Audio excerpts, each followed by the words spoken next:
Welcome to Video Games Are Hard, episode 25. 25. It's episode 25. We're here for the 25th week in a row. This is our largest streak. It's probably not our longest streak of podcasts.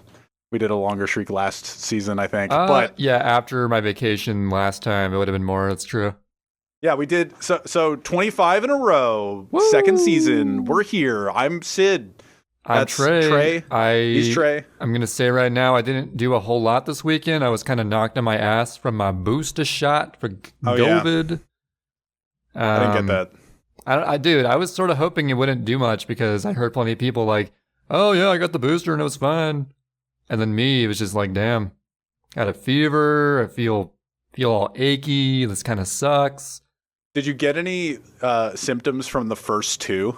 The second one, I think the exact same thing as my second one happened on the booster. So, oh yeah, I guess every time I am to get one of those, I'm just going to suffer or something. See, I had no symptoms from either of them.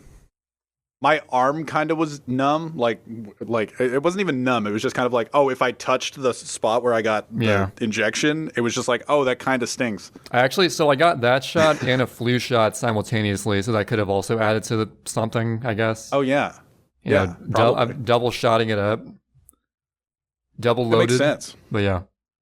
So you were just like off work and just chilling. Yeah, I was all yesterday. I was just like, fuck. So I was just chilling. Nice. And then, of course, we played some Back 4 Blood last night. Actually made a lot of progress. We finally finished Act 1. Yes. That's like one of my notes. Because there are 4 acts in the game, and then the first act is like the longest of the 4, and we finally got through it. So if anybody's paying attention to it, so it's Back 4 Blood update time. This is Back 4 Blood update time. We're going to start off with this. Yes, we're starting with the Back 4 Blood update. Which is a great game. We saw it on the Game Awards nominated for things. It won nothing. But so did Psychonauts 2 was nominated for everything and didn't win at all. Same with Ratchet and Clank. Isn't that crazy? It didn't win anything. I know Quan wanted Ratchet and Clank to win things, I think. That sounds like a Quan thing, yes. Yeah, it's just like, oh, did they win anything? It's like, no. Okay, well, it takes two, won some stuff. But anyway, Back 4 Blood, I saw it a couple times during the Game Awards. I was like, woo, Back 4 Blood, I'm liking that game. And it won absolutely nothing. But it was acknowledged, which is better than some games can say. Hey, acknowledgement is dope. Yeah. That's what I know. But our Back 4 Blood update, so this is week 5 of acknowledging it on the podcast, I think? We've been playing I forget when we started exactly. It's been at least a month, though. Yeah. So like during the first time we talked about it, it's just like, oh, we couldn't beat the first mission, and then we like got the first checkpoint, and we're like, clutch, and we have like all of the stories. Yeah, we've improved a lot. We're going through veteran mode. It's definitely a difficult game for sure. Yeah. I don't know how Nightmare's even possible. So we finally beat Act 1 last night. Yep. And we watched a cutscene. The end of Act 1 is very nothing. Yeah, it's like, oh, we shot some things, now we're driving off into the sunset, and now we're back in a spawn point that, like, other levels were already in. Cool. Yeah. That's kind of the lamest thing about Back 4 Blood. We go to the exact same spawn. There's the same starting point for 3 different missions. Except in one of them, it's dark outside, and in this one, it's sunset. Ooh. It's different. And you kind of go, like, the same... You go straight down this... I don't know, driveway with a gas station. Yeah, you see that gas station so many times, except you go off and do a different section. Like we were in a parking garage as opposed to an alleyway, I guess. And then the first time it was down the alleyway and like save a bunch of people from a convenience store. Yeah. And the second time it was go through this side building that's now boarded up, which is like, I appreciate reusing like an area. We play games that do that. Sunshine. Actually, yeah, I should mention, I think it is kind of cool. I think that backtracking to places you've already been in a game is underrated. Yeah. Because oftentimes it can be done in a cool way where there's one thing where you're seeing like, oh, look at how much better I am, like going through here than I was before. Mm-hmm. Or there's just the sense, it gives you just a better sense of the world just feels more real, I guess. Yeah, somehow. The world building, the navigation of the world, it's less just, okay, go through this level, go through this level, go through this level. It's more just like, oh, occasionally in life, you're going to go back to a place you've already been. That's just how it goes. So yeah, but I think the cool way to do that in games is to like you enter the area from a different direction and you're like, oh, I've been here before, but we came from that way instead, and we're going this way instead of back the way we came, or like we're going in a new direction now. Like, so but the shitty thing about Back 4 Blood is that you just kind of you start the same way every time, and like, oh, we're here again. That's why it feels dumb, because you start off exact same direction into the place 3 different times. You're just like, oh, you're in the safe house. See, actually, whatever it is. What I'll talk about later with Resident Evil 4 is they actually do that in a cool way, especially in the early game, but I'll get to that later. So yeah, I have an idea of what you might be talking about, but yeah, like the cool way to build the world is like, oh, you entered it from this way this time, and you're like, oh, and then you start recognizing it's like, oh, we've been here before, instead of like, oh, we're just here again. Because like every time we get to that safe house that we start in 3 times in Act 1, or at least 2 times in Act 1, and then we start Act 2 in that safe house, is just kind of like, oh, like we watched a cutscene, we got into a car, we watched a cutscene, and now we're here again. It's like, all right, Act 1 finished. We're going to drive off. What places are we going to get to now? And back to where we already were. Yeah. All right, cool. And you know what? When we were talking about Back 4 Blood a while ago, it was just like, oh, this is like, I'm liking a lot of things better than Left 4 Dead. It like Back 4 Blood in a lot of ways better than Left 4 Dead, because I think the card system's dope. I think there's a big emphasis on teamwork in this one. Yeah, like a bigger emphasis. Yeah. There's a big emphasis in Left 4 Dead on teamwork, but like Back 4 Blood emphasizes on it a little bit more.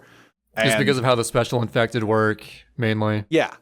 And just like how everybody's kits work. Yeah, and just like giving each other ammo all the time, or giving each other money to like pay for the health station. But stuff like that. The thing that Left 4 Dead does better than Back 4 Blood is that when you're done a mission, you're like, okay, what's the next? Like when you're done No Mercy in Left 4 Dead 1, or when you're done, what's the name of any level in Left 4 Dead 2? You know better than me. Fuck. I'm trying to think. No. You could literally just say anything and I'll believe you. No, I can't remember. I can't remember. The train station. Yeah, I remember that level. Yeah. I just remember like the first level where you're climbing down a skyscraper and then you have to like go across. Oh, and then you go to like the gun store and then you have to get the cola for the guy in order to open the next door, or like blow up the trucks. Like I can't remember the names of the levels, but yeah. Anyway, but like you explore different areas. Once you get into the car at the end of that level, at the end of the mall, you go to the Dark Carnival. Is it Dark Carnival? Yeah, the Dark Carnival. And you start off just like, oh, you ran out of gas, and now you're in just like a highway filled with empty cars, and you're just going through all these zombies again, and you have to explore this motel and all this. All the places feel so different. Yeah. In Back 4 Blood, it sucks that they're reusing areas, but I guess they're reusing areas because there's so much more. Like there's so many more levels in general. Like Act 1 was how many checkpoints, and then how many checkpoints would that have been in Left 4 Dead 2? It's like, I don't know. It's just more game potentially, I guess. But it's more novel the way Left 4 Dead does it. And I gotta say, the areas look really good. Like the graphics are actually pretty solid in Back 4 Blood, especially in the daytime missions. Like, sometimes in missions where there's fog, it just like the way the little like the fog cuts through and like the sunlight hits it looks really dope.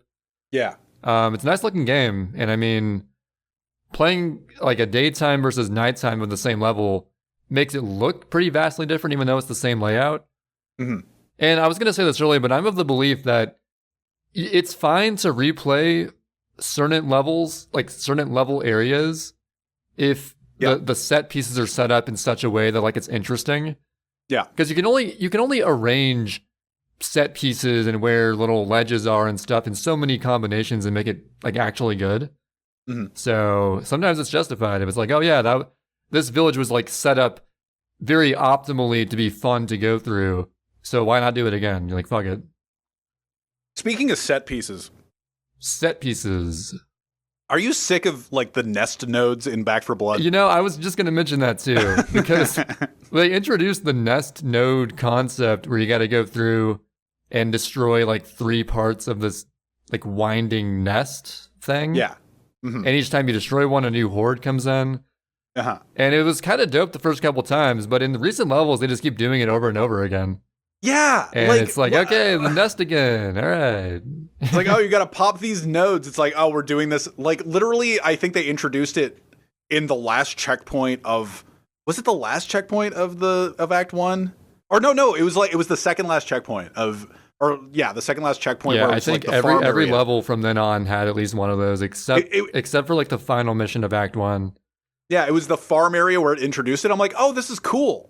Like that's dope. Like all of these, you have to pop these nodes in order to destroy this nest, in order to like knock off this truck, in order to cross this river, whatever, like long-winded, like, oh, we're gonna throw this slinky over the stairs and it's gonna hit the ball and it's gonna whatever pattern of things have to happen in order for us to progress, whatever. But like I was just like, oh, this is dope. We can just pop these and we can go huddle in a corner or like stand on the bridge and block it or whatever. But then like the next checkpoint had it and I was like, oh, okay, well it makes sense that there's another nest nearby, like that we're trying to get through this house again. It was a different way. It was like way more closed in, so it was a different way of actually doing it because it was just in a house versus like an entire farm land thing. And then when they introduced it in the first checkpoint of Act 2, and I was just like, oh, it's this again. Like it's just like, oh, destroy the nodes. I'm like, dude, we did this like literally last level. I mean, I'm sure it makes sense lore wise because at some point I haven't been paying too much attention to the story, to be honest. But I'm sure the story was something like, oh, we heard about these nests and we got to destroy these nests. Therefore, there's going to be a lot in a row, probably. We needed to destroy the last nests to find the arm of the guy to use it for like the hand scanner to enter the safe room. Yeah, that's what we needed that for. So it was just kind of like, oh, it was the Bogey Brothers, where it's just like, oh, you killed the blue guy, and then it's like, oh, you killed the wrong one. But if I killed the red one, it would have been the wrong guy too. So you have to kill all 3 nests in order to find the arm, because the first 2 are going to be wrong no matter what. Yeah. And then the third one's going to be the right one. And then you get the arm and then go scan the thing. But that's where we are. We're at the first checkpoint of Act 2 progress. Yeah, we're just, clawing our way through it. I think our team is looking pretty strong now. So it's hard. It's a hard game. Yeah. Much like all video games are. True. And the one thing I want to acknowledge before we get off Back 4 Blood. Sorry, I'm dying. You're dying? Okay. Oh, no. Yeah, I'm dying. Okay. I'm not actually. Oh, good. So you weren't part of this, but like we felt like playing Back 4 Blood on like Tuesday or whatever. Oh, right, because I was at work. Yeah, you said I was at work. Yeah. We tried. We wanted to get a game together. Mod Tom wasn't getting his shit together. We were just like playing Swarm. Mod Tom, get your shit together. we were trying to play in the middle of the day, and we started playing Swarm, which is you play as zombies or play as survivors mode, which is like Left 4 Dead did it, and it was great. Where it's just like, oh, you could play as the hunter or the smoker, but this is you're playing as the stalker or the tall boy or the squeaker. What's the squeaker? What is it? The Terry? What'd you say? Big torso Terry. Big torso Terry. First we made up the concept of Big Arm Barry, but yesterday I was like, oh, well, what do we call the guys who charge in or explode? Big Torso Terry is his name. That's genius. But so we were playing that for a bit, and then I was just like, you guys want to try Nightmare? Because we had like theories about what the harder difficulty was, and like we didn't know if it was actually harder or it was just no checkpoints. Right. Because like you could see a world where it's just like, oh, it's the same difficulty, but you cannot ever stop. Like because you have to just keep I genuinely going. believe if Nightmare was literally just veteran with no checkpoints, it would be still like impossible for me. Yeah, it would still be really hard.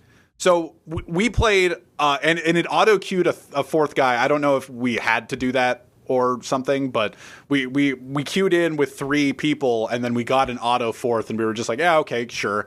And they had no mic, and we didn't use ours, really. We were just talking in Discord and periodically going like, sup, the typical just like press T and say, and you said this guy looked like he knew what he was doing?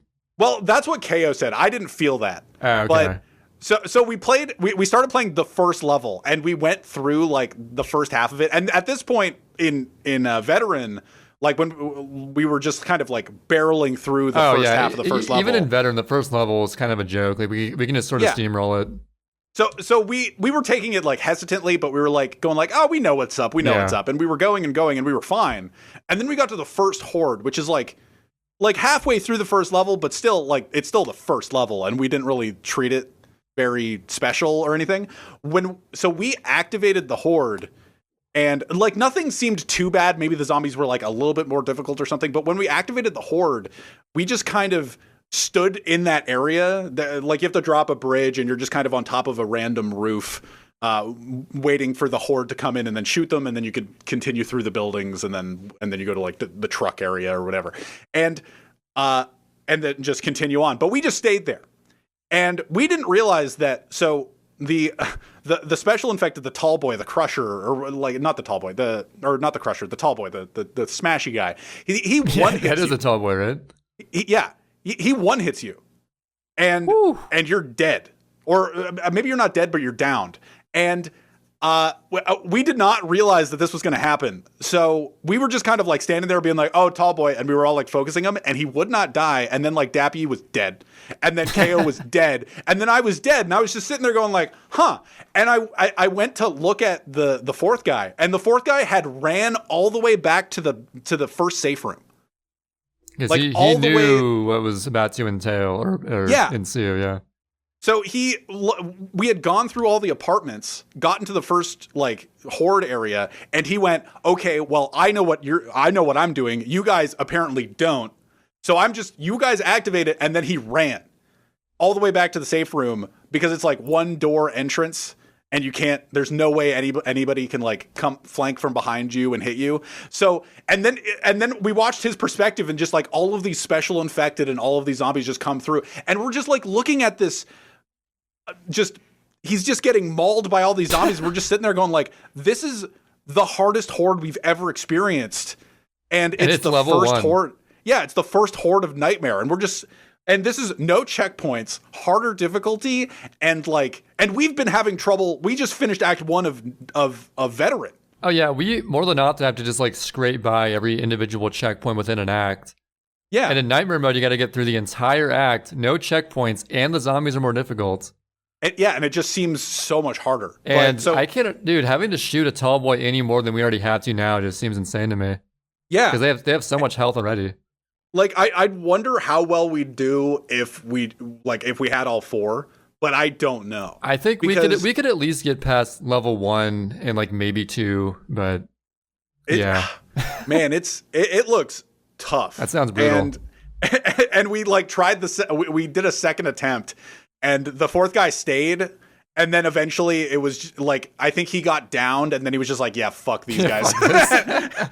Yeah, and he just left, and I was just like, I respect it, you know? Like, I understand. Like, we're obviously it was our first try doing the hardest difficulty, so he's just like, oh, this is my third go around, so like you guys suck, and then he just kind of dipped, and it's just like, yeah, honestly, okay, whatever. If I were queuing with random groups, I feel like getting like 3 guys who are together in a voice call, that's like good luck if you think about it. Because I think more often than not, you just queue with 3 complete randos. Yeah. So, I mean, he's missing out. I do like, we got one guy on Swarm, I think it was, what was it, Max? I can't remember what his name was. And he was on mic, and he was one of those guys that was just like, oh, you guys are all idiots. So he was just, he was the guy that kept one of those guys. Yeah, he was on the mic just explaining every little detail, or like in saying everything in such a condescending way. Yeah, in a condescending way. I was going to say diminutive, but that was wrong. But yeah, in a condescending way, it's like, oh, you guys got to shove me. And it's just like, yeah, we know. We played this game before. We know, and we've already won round 1. Like, yeah. I don't understand, but it was one of those guys, and it was fun, but. We were destroying on Swarm until we got to like one team that just knew what to do in like the corner of one of the houses, and we were just so screwed. Just didn't know what the hell to do. Everyone's so sweaty all the time, man. Well, it's funny because we were just like, oh, we're so amazing. Oh, we're whatever. And then we run into the one team that knows what they're doing. It's just like, oh, this is stupid. I hate this. Like, these guys suck. It's just, I don't know. That's just all games. Yeah, whenever we finish our veteran playthrough in however many weeks that will take us, oh yeah, I'm very curious to like look up videos of people actually getting through Nightmare Mode. Because I want to see like if people are actually beating this shit. And I'm sure there's probably like plenty of tricks of the trade. Whenever there's any kind of game ever, really, the speedrun time or whatever, it sounds impossible until you see a video of it and you're like, oh, they're using A, B, and C exploits and they like know exactly what they're doing. Mm-hmm. So I feel like once I get an idea of the tricks of the trade of how to like master this game, I'll be like, oh, that makes sense. But with our knowledge of us just playing the game with no help from outside guides and stuff, it seems impossible to me. Mm-hmm. So that's all I got to say about that. And that's the Back for Blood update. We're done Act 1. Woo! And we're continuing on to Act 2. We're trucking on. Well, in SMS Town, there's a fantasy draft happening. Oh, yeah. We did the fantasy draft. And so I guess I'll explain what that is. So sure. We all know fantasy football, fantasy soccer, fantasy curling, whatever your fantasy league is. Is there fantasy curling? I have to imagine somewhere. Probably where you are in Canadian land, right? Mm-hmm. Well, fantasy draft for Sunshine, much like fantasy curling, is we have 5 team captains who are the drafters. Actually, Sid and I were both captains. Yes. And we did a snake format draft. So there's like a set order 1 through 5. I think Peaches went first, I believe. Mm-hmm. And then it was me, or it was you, then me. Then it was me, then you, yeah. Yeah, then either Jeff or Despin, whatever order. Yeah. It went 1 through 5. And then, a snake draft, the 5th person goes again, then back to the first person, he goes twice.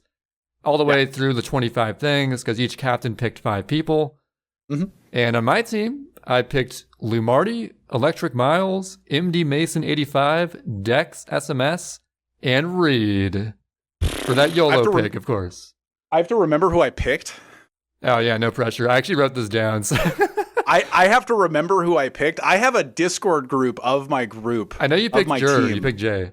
I did pick Jay. So my initial thought going in. So of this draft, did we explain what the draft is? We're getting points based on everybody's PBs. Yeah, it's based on potential. So yeah, however many seconds you save in either your 80% or 120 PB, also relative to how good it is, like the better your PB is, the more points per second it's worth. Yeah. Then you accumulate points for every second saved, which goes on to your team total of points acquired. Yeah. So the as you PB, you just earn points for your team. Yep. And so you just have to pick people that have the most potential in your mind. But I you know what? I didn't really do that. Yeah, I was the same way. So I think of all the captains, I have the least potential to get points. Because, okay, sure. Despin already got a 114. He's killing it, yo. Uh-huh. And then you can easily get a 115 like any day now, probably. Sure, yeah. And you can do 120 if you want. I'm just saying. I could. Well, I'm not on your team. Why are you giving me ideas? No, I'm proving why I have the least potential of the captains. Ah, okay. And I don't know. I just feel like I'm close to my max given how I don't really play the game that much these days. Sure. So I didn't really take the draft I got to get the best bang for my buck, that best team possible. I sort of made most of my choices just based on these are cool people. I don't know. Except because I didn't read the rules initially. It's a good pick regardless of me knowing this or not, but I picked Lumardi first because had the rules been the way I thought they were, he was easily the best pick. Yeah. Because the 120 PB, so it's set up to where if someone has a really strong 80% time, but either has a weak 120 or no 120 at all, they cannot start earning points in 120 until they get to a certain threshold based on their 80% PB quality. Yeah. So I was in the mindset of, Lumardi, his 120 PB is from a million years ago, but he has a low 115 80%. He's going to get points for everything from 330 to sub 3. He's going to be so many points. But as it turns out, because he already has a low 115, he's not going to be able to get points until he has like a 305 or 310 or something. Something like that. So I was sadly mistaken about that because I didn't read the rules.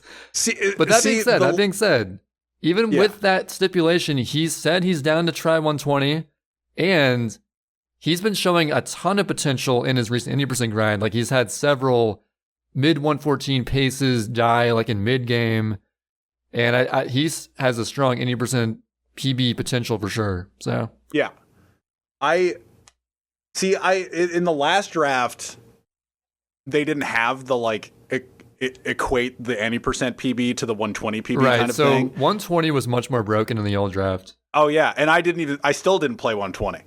And I was drafted, I think, first, like one of the first. And I ended up PBing in that. My current PB is basically the PB I got in that draft in 2019. But I think I've improved it by 3 seconds since then. But yeah, I didn't end up doing any 120 last, so it's less valuable now because I'm at basically the same level as. Actually, no, he has a minute better PB than me, but we were around the same level like a week ago. And for Lou, so I don't know, I could play 120, but my draft ended up being Jay. I was aiming for Team Canada at first. Seeing how much of a Team Canada I could get because I'm Canadian and Jay's Canadian. And I was looking to get Fred, but Despin picked up Fred, and Freddish. That's his tag. But so I was just like, okay. So now my team name is Team Chill Swag, because some reason during the draft you just kept saying that for some reason. I just kept saying, it's just like, bro, that's chill, that's swag. Like I don't know why I kept saying it, but I did. You picked if you couldn't get Team Canada, you started picking them based on their chillness and swagness. Yeah. Essentially. And like I've known Doge Cyanide for a while. He's been around, so I picked him because there was a cheat sheet in the voice call. That cheat sheet helped me so much. Dude, if there was no cheat sheet, I was just kind of like going in being like, I'm going to pick Team Canada, and like I asked a few people, but I don't know who I'm gonna pick. And then there was this cheat sheet. I'm like, oh, I know Dojik. Oh, I know Mod Tom.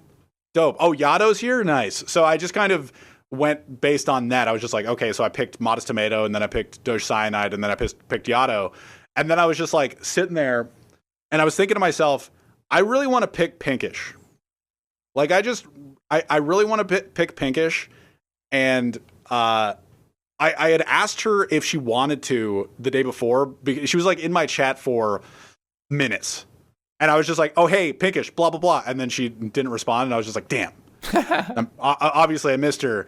But like at the end, like during my last pick, I'm just sitting there going like, I think it'd be so dope if I just picked Pinkish. So I picked Pinkish, and she seemed very receptive. Like I DM'd her after the draft, and I was just like, hey, I drafted you. I don't know if you care, basically. And then, but you're on the team anyway. And she was just like, oh shit, oh fuck, I'm down. And I was just like, dope. So we have this whole group, and we haven't done anything really with it. People have just been kind of like, oh, congrats on PBs, like Yado's PB'd and Mod Tom is PB'd. But I don't know, we're all just kind of like in a group together. I hope it doesn't die like last time. Like last time, the last draft was just kind of like, the draft happened, and then there was like just this 2-month period in the middle where it's just kind of nobody really cared. Like, and then towards the end, it's like, oh fuck, it's gonna end soon. We gotta go. Exactly. And that's kind of understandable. But yeah, well, like, because we're not. If you really think about like a fantasy draft or whatever this draft is, it's not really. We're not working to get like we could. Theoretically, and at the start of this, I was just like, oh, I'm down to like help people if people want, like, because I've been around. I can help people press the A button better, you know? Yeah. Or the B button better, you know? And wait, what are you talking about? I don't know. I can help, you know? I can be some you're sort helping of... people press a button better? Well, no, I'm making fun of what a tutorial for a video game is. I think I tuned out for a second. I was like, wait, is this guy being serious? No, I'm not being serious. But like at first I was just like, oh, if anybody wants like help with any, like I don't know what anybody wants help with it wherever. Dude, I don't even know if anyone in my team needs any coaching. Like everyone in my team is at least like mid-level or better. Yeah. And then also my 5th pick with Reed, that was my YOLO pick. Because we all know that Reed could just whip out a fucking 113 randomly. Yeah. But it's a matter of will he or won't he. It just kind of, it's up in the air. But you could also help him press the A button better. You know what, Reed? I'm going to teach you how to maybe tone down the swagginess of your movement a bit, because you're you're going a little ham there, buddy. he does go a little bit too ham sometimes. He gets a little lost in the sauce of his movement sometimes, I think. Mm-hmm. If he just learns to maybe like simplify a little bit, focus on the objective of, beating the game fast, mm-hmm. then he's fucking in there like swimwear. Yeah. I picked Electric Miles because I saw him doing 120 attempts literally the day before the draft started. Sure. So like clearly he's playing. But secondly, and most importantly, he was in my chat for Fire Emblem 3 Houses. Mm-hmm. I was in his chat when he played Path of Radiance, so we're both FE heads. Yeah. I was like, you know what? Just pick him for that. I literally picked MD Mason because my last name is Mason. I was like, that makes sense. That makes 100% sense. Mm-hmm. And then I knew like Dex is also really active, so I was like, fuck it, him too. So yeah. See, all I picked was based off of just like, oh, you seem like you're being around and you're chill. Yep. That's kind of where my head was at. And see, the thing so is, far we're chilling. I wanted to have more sort of out of whack picks that could like magically turn out really well. Yeah. But there are like a set number of very obvious choices where it's like, okay, these are clearly the people who are going to play and can improve. Yeah. So there's not a ton of room for creativity in drafting, but I mean, it's still. But also you want to draft the people that went like out of their way and were just like, oh, I would like to be picked. Mm-hmm. Instead of like, oh, I'm gonna YOLO pick this person and hope to God that they play. Yeah, Reed's my one YOLO pick because he said he'd be like super busy in December, which I mean, sort of negates a month almost, but still 2 more months. All I know, and I don't think I'm like out of sorts. What is it? I don't think I'm out of line saying this, but during the draft, I like randomly as like a joke, somebody mentioned Nindide, be like, oh, I could draft Nindide, and I was like, oh, should I like DM Fetch and see if like, I see if I could get Fetch to play or something, and as like a pure, not like a pure meme, like it'd be dope to have Fetch on the team, but just like as a joke, and he DM'd me after the draft, and he was just like, oh, thanks for mentioning me, and I'm just like sitting there going like, wait, and I was just like, oh, you're welcome. Should I have DM'd you? Like, because that was my joke. Just like, oh, I'm going to DM Fetch. And he was just like... I think Fetch could have been a good pick. His winter break's coming up, so... Well, yeah, and then his response to me was like, yeah, I was thinking about playing soon. I was like, oh my... If somebody just YOLO picked Fetch... And also, Paper Ario came back recently, but it was like pretty much right after the draft, and so no one picked him. Yeah. And he's going on this whole free agent shtick. It's kind of funny. There are a few free agents. People put their team name like along with their username in Discord. Yeah, I think Paper's just like free agent Paper. Yeah, it's pretty funny. We're Team Chill Swag. We don't really have a team name. I think I want to go with the 120 Enjoyers, but to be the one, or no, I guess only our teams don't have our names in the team name. Yeah, everybody else has like it's like Jeffco, Peach Org. What's the other one? Desp Incorporated. Yeah. So we're like, we're gonna be slightly less egomaniacs. Yeah. All right. Well, at first, when Mod Tom made our group, he was just like, it was called Team Sid. I'm like, no. Yeah. Like, no, there was like a screenshot. It said like Team Trey, and then all the people. I was like, you know what? Just call us the 120 Enjoyers because everyone in our team is down to play 120. In fact, they did a 120 race earlier today, which is kind of hype. Mm-hmm. And it's also a funny irony because obviously I enjoy 120, but I'm not actually going to play 120. Yeah. So it's a funny little irony there that I kind of like. So the funniest thing about the draft thing is that I got like a DM What was your DM about it? Like, how did you get notified that you were a team captain? Oh, Jeff just asked me if I wanted to do it. I was like, sure, why not? Did he ask you if you wanted to be a team captain? Did he say you outright, or did he just? What was the DM like? Let me check. I have it right here. Oh yeah, he's just said, "Hey Trey, do you want to do an SMS fantasy league?" And I said, "Sure." And he said, "Cool, cool." See, did you look at the paste bin? Or like whatever, that's not a paste bin, but like the Google Doc? I think I did a little bit. Because I didn't click it, and I was like, oh, do you want to do a fantasy league? And I was just like, oh, like I kind of like perused the DM, and I was just like, oh, okay, sure. Or yeah, I think I was doing something else. I checked the Google Doc or whatever, and it mentioned all the captains. I was like, oh, cool, I guess I'm a captain. Sick. I didn't click the Google Doc. I thought it was just like, oh, do you want like a fantasy league to happen? And I was just like, oh yeah, that sounds like a cool idea. Or like, do you want to be an option for a captain to pick?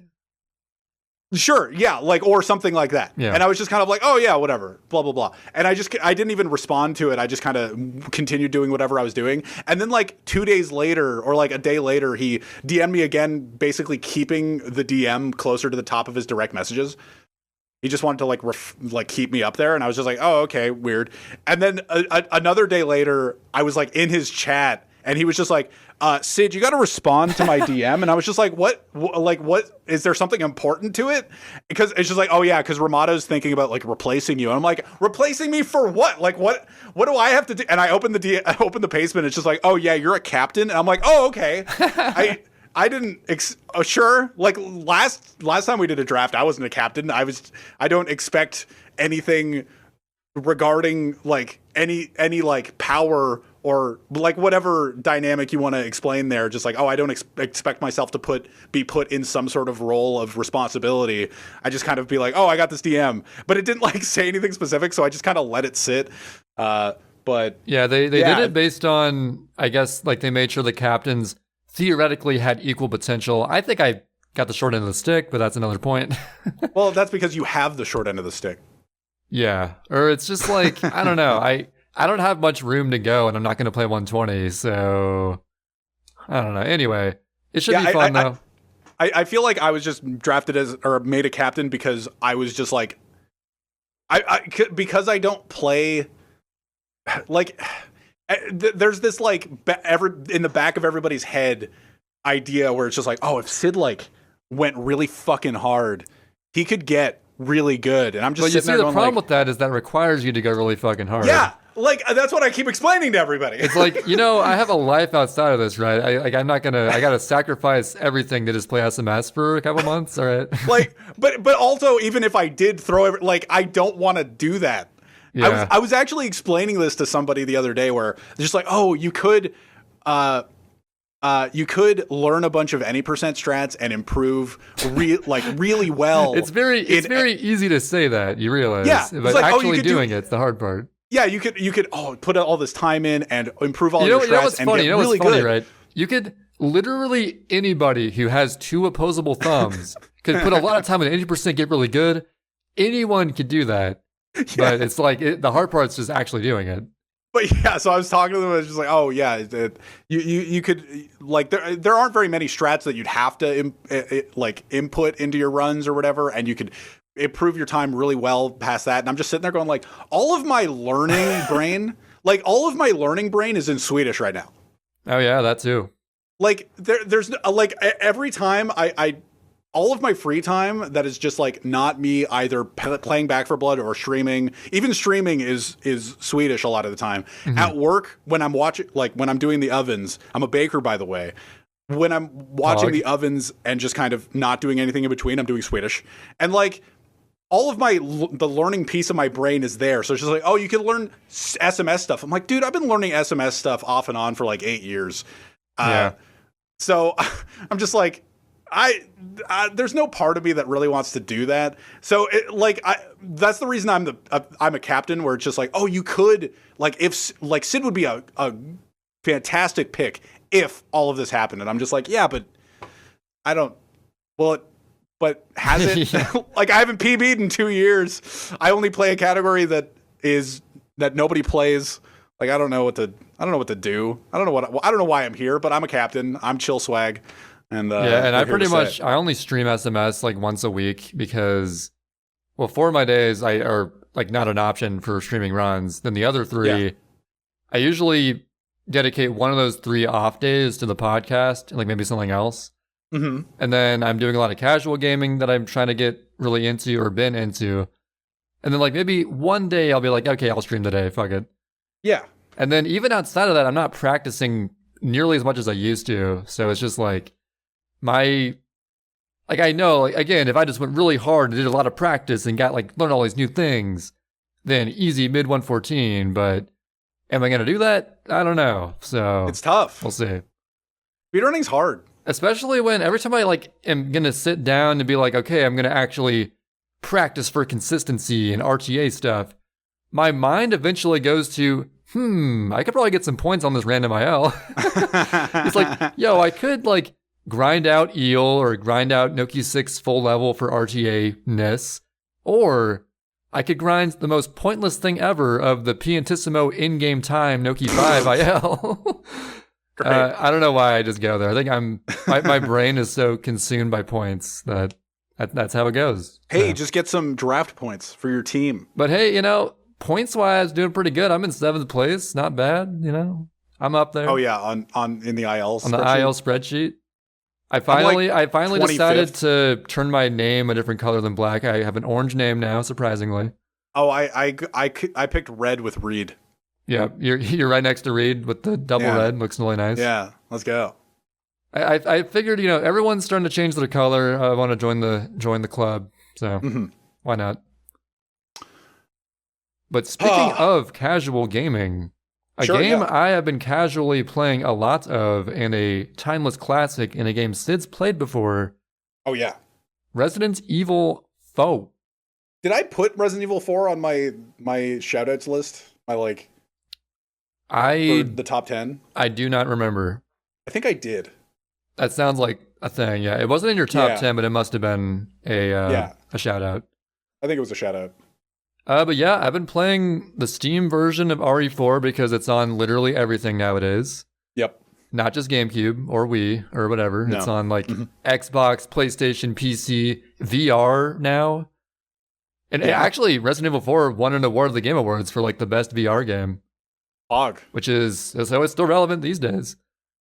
Horrifying. It's a horrifying game. So terrifying. How scared were you? Honestly, it's much more. It has its horror moments, but it's a lot more actiony than horror-y, I feel like. Yeah. Because there's many moments where it's like, oh man, gun him down, run and gun, Mm-hmm. And then occasionally it does mix it up and have its moments, especially like the Ashley segment. Mm-hmm. Dude, the Ashley segment where the only one, by the way, which is kind of weird. It's like, oh, this one-off thing, where you don't have any weapons and you actually just gotta avoid these dudes walking around. It was kind of interesting. You crawl under tables and stuff and avoid them. And then it gets to this section where you're walking past all these knights in armor just kind of chilling there. You're like, okay, interesting. Mm-hmm. You solve some puzzle, you get some key, and then eventually you hear a bunch of clanking noise like, oh fuck. And they all start charging into the tiny room you're in. And you gotta run past and juke them all. Or like, oh fuck, I'm only Ashley, I can't shoot them. And that was pretty horrifying. Yeah. But for the most part, and there's a lot of quick time events too, which it keeps you on your toes in cutscenes, I'll say that much. Oh, yeah. You can't just enjoy a cutscene. You gotta be like, oh, fuck, is there gonna be I gotta press X and A or L and R? Oh, God. You know what? I'm kind of glad that quick time events went the way of the dodo. Yeah, it's a very cheap, instant death tactic. Dude, there was one cutscene in particular in my first playthrough. So my first playthrough, if I can recall my stats to the best of my ability, I believe I had 42 deaths or something. And it took 18 hours. And yeah, I think probably pretty standard normal mode playthrough. Sure. And I think there was one cutscene segment in particular, I think when you first meet Krauser, the big buff military guy. Dude, there's a segment with him where there's 10 QuickTime events in one cutscene. And I kept dying over and over again. Oh, it's fighting on the metal in the metal area. Yeah, Leon and Krauser are having this knife fight. Yeah. And I keep thinking that it's over, but then it keeps going. I'm like, oh fuck, I set the controller down. Fuck. Why would you do that? I don't know. I should have kept holding it. Yeah. And then, but yeah, I died like 5 times in that one cutscene. Shit. I think if I were like to break down my death breakdown, I think probably like a third of my deaths in my first playthrough were from failed QuickTime events. Because if you fail it, like you're just dead. Like you can't. Yeah. There's no gray area. You're just dead. And then a second third of deaths were from just like not expecting something to come up. Like, oh, that guy, he's just there. I didn't expect that. Now I'm dead. All right, cool. Okay. And then the last third was from I just had to get good. So sure. That is the thing. Like, I think a first playthrough, and I say first and second because I actually, before this recording, I just finished my second playthrough already. Oh, yeah? Because something about this game, which is very, especially nowadays, very unusual for me, is actually looking forward to playing through a game a second time. Dope. Because especially like in adult life, when I barely have time to play SMS, let alone other games, for the most part, you like playing a different game entirely is going to have a much bigger net benefits than playing the same game again. Mm-hmm. When I really like time is a valuable commodity. But something about like after my first playthrough, in my mind, I was just thinking, man, I want to go through this section again and that section again, sort of knowing like having a better plan going into it, see if I can execute it. And I don't know, I just love the whole, something about the resource management, and you constantly get those dopamine hits of like, oh, more ammo, oh, more herbs, more stuff, oh my god. Oh, I get to organize my suitcase better. Yeah, the storage, the inventory system is really good. Yeah, just like getting through sections using the least amount of like ammo possible. Sure. And stuff like that. It's just fun to do. So it's not nearly as run and gunny as like a typical FPS in that way. Yeah. But yeah, like managing resources, like the merchant is awesome. I don't know how he gets everywhere. Like you'll find the merchants and you'll ride a boat off to an island and oh, there he is again. Like there he is, man. He's got like a jetpack or something apparently. And of course his classic lines we all know. What are you buying? What are you selling? I was just like, yeah, that's it. Got a lot of good deals. He's a class act. I'm looking at the top 10 and I had it at 8. I had RE4. Oh, it was in your top 8. 10. Okay. Yeah, because I did remember talking about like my playing with my buddy a lot, and I was just like, oh yeah, I was just like, I'm pretty sure it is in my top 10. But yeah, yeah, I played a shit ton of RE4 back in the day. I played through it over and over again. Are you like getting the unlockables and stuff? Like, what do you mean? Playing with a different outfit? Or, oh yeah, like, in my second playthrough, I played with like the cop outfit and stuff. Yeah. Mm-hmm. The infinite. I didn't use the infinite launcher, but I had access to it. Yeah. And actually, I have more notes to go through, but I just got to say, I want to do my third playthrough on professional mode, and actually, I'm going to stream it probably. Oh. I want to see. Reed told me, because Reed's actually a huge fan of RE4. He said professional mode's actually kind of tough. Have you tried it? I think I beat it on GameCube, or not GameCube, on Wii way back in the day. I can't remember. But yeah, Reed told me it's actually kind of tough, Trey. And I was like, you know what? I'm gonna do my second playthrough on normal, like sort of figure things out a little better. And then now I think I'm ready to attempt that. So see, when you say that you died like 40, like third of them were from QuickTime events, third of them were from Get Good or whatever. The hardest segments, when I think of like, oh, times I died a lot, it was the Lewis Leon cabin fight. Oh yeah, when they're climbing up the ladders, going through the windows. Yeah, that gave me trouble at first as well. And yeah, just like coming through the windows and you have Lewis. And the other one is the like, I don't know if I died a lot, but I remember dying a few times in the like, what was it? The bug like hole area after the castle, or like during the castle segment. Oh, is it the room with the giant nest?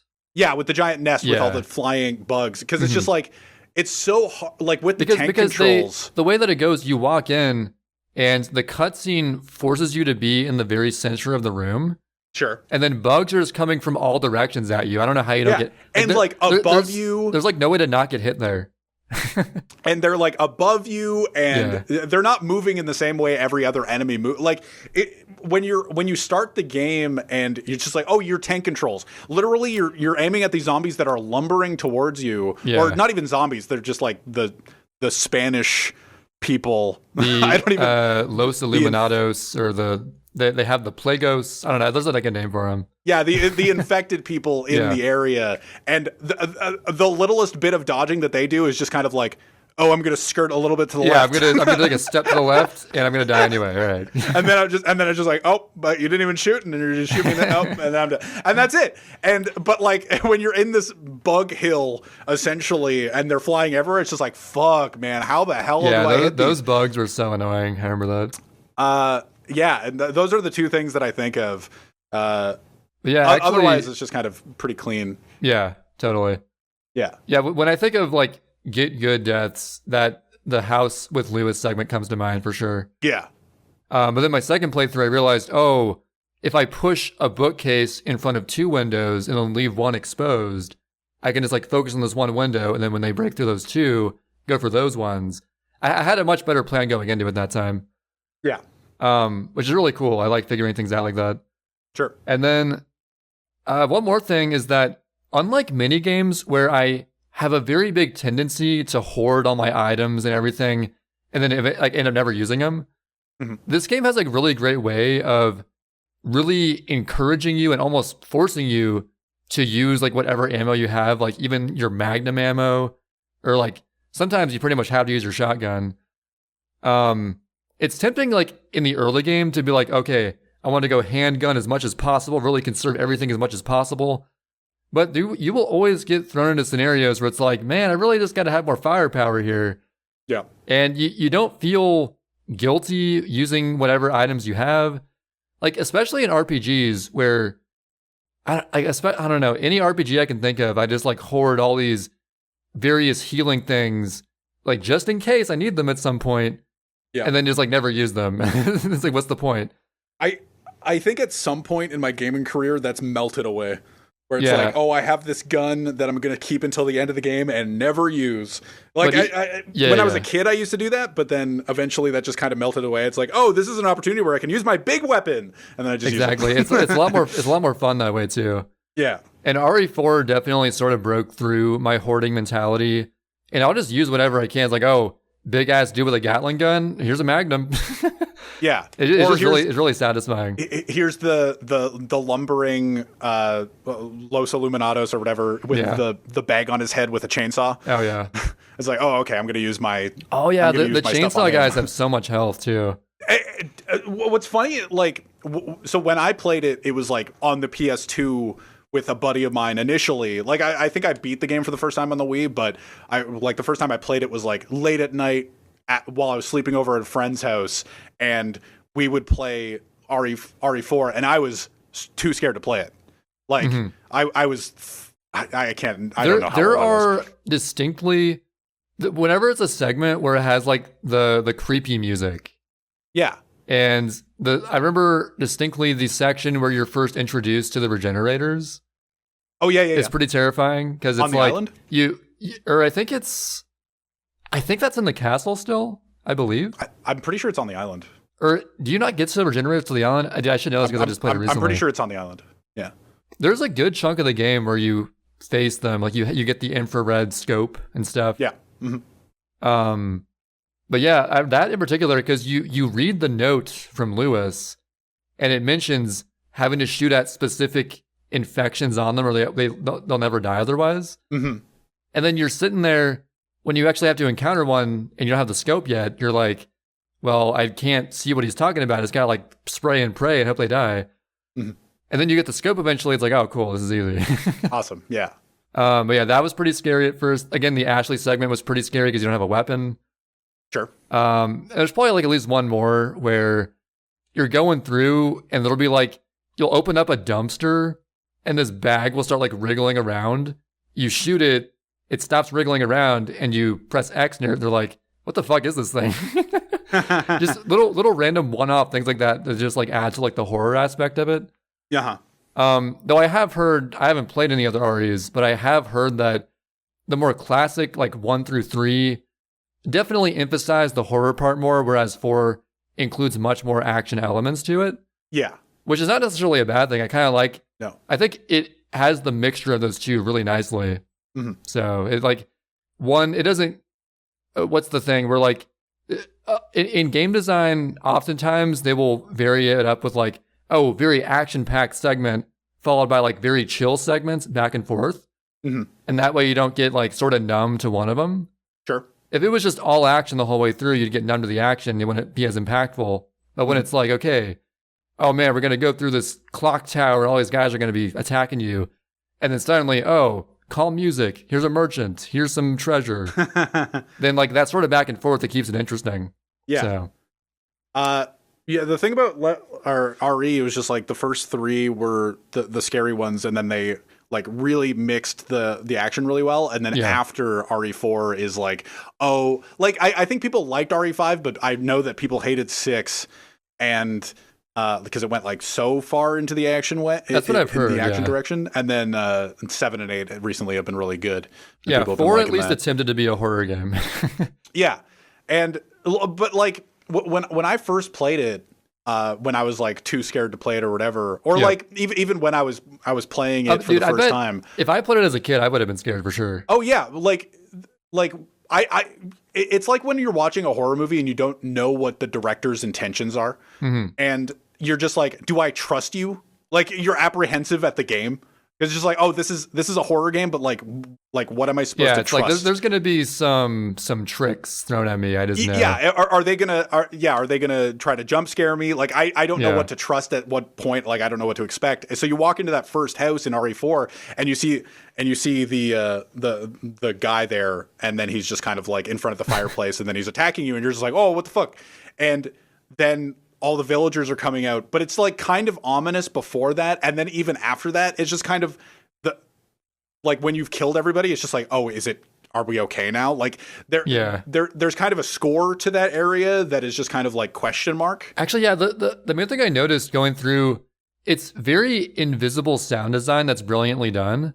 The music that plays whenever there are enemies around to like actually fight. Oh yeah. You know how there's intense music when there are enemies, and then you kill the last guy, the music stops. Mm-hmm. The music that plays in earlier segments and throughout the whole game, it always changes.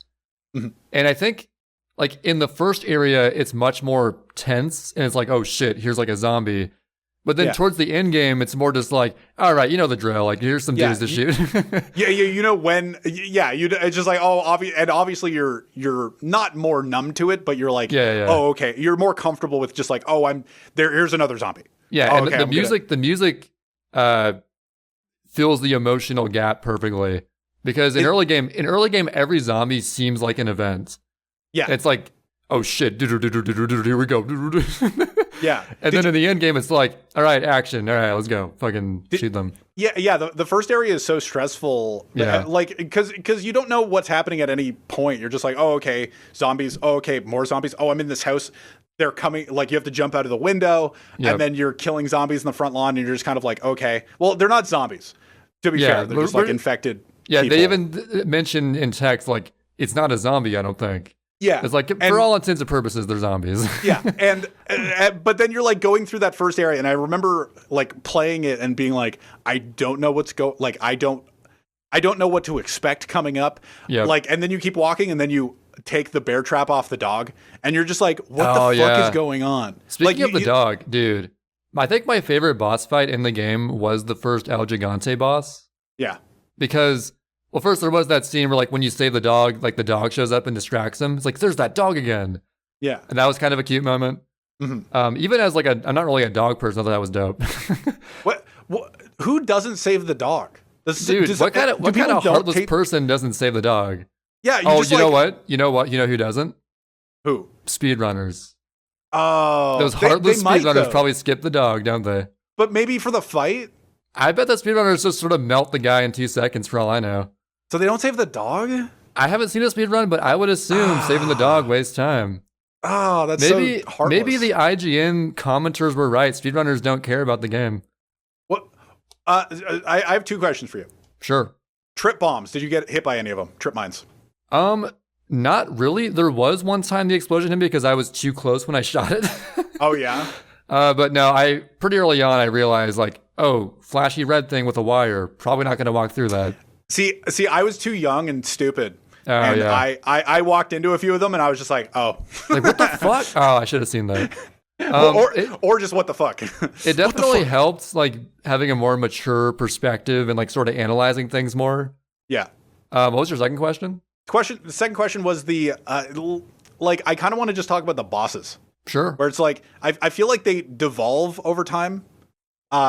Because I feel like the first boss is very interesting. The harpoon of the. Oh, yeah, the harpoon thing. That one, it was a little bit jank. But if you know how to do it, it's pretty easy. But it's like interesting. Yeah, it's definitely like it changes the game for sure. Yeah, it's a very interesting fight. And I think I know what you're gonna say. Like towards the end game, it's more so just like shoot the eyeball. Yeah, and then exactly. Yeah. I kind of agree, but at the same time, it's like what all can you really do? You know? I get that, and you can only do the extent of actiony stuff you can do with tank controls is quick time events and shoot the eyeball and then but like see at first it's the fish with the harpoon and then it's the giant guy that was with the very eye. Unique. And what's the other boss? The Salazar, the evil Spanish Napoleon guy. Yeah, I'm trying to think of his right hand men. Like in the like sewer system. You're like in the sewer after you fall. There's like that evil dude. Like yeah, actually, you get an achievement on Steam for. I actually brought a rocket launcher into that segment. Like, there's a segment where you have to survive for 4 minutes while the elevator powers up. Sure. And you can actually just use the RPG and like one shot him, and the segment ends. Oh, so that was kind of funny. I was like, oh, and you get an achievement for it too. I was like, oh, that's cool. And you had to wait 4 minutes. So sick. Was that your first playthrough or no? This is my second playthrough. The first playthrough, actually, so very solid game overall, but I do have some complaints about it. Oh, yeah. I want to hear complaints. Okay, so my main complaints, and this is only an issue on your first playthrough. Sure. In following playthroughs, you know better as long as you like remember. Mm-hmm. But as far as like the Krauser boss fight comes to mind, what I was just talking about, like the 4-minute survival comes to mind.